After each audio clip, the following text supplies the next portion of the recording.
తప్పటడుగులు వేస్తూ ఉన్నప్పుడు అదుపు తప్పినే కింద పడ్డప్పుడు అది చూసి అమ్మ బిరబిరా ఉరికొచ్చి దెబ్బ తాకేనాని ఒళ్ళంతా చూస్తది.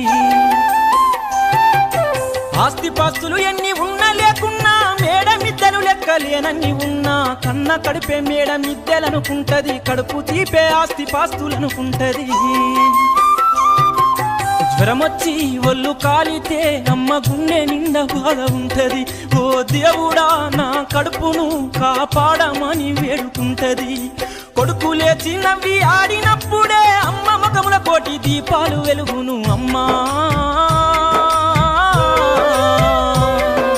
కమ్మనైనా అమ్మ పాట వింటే ఎంత మధురమో.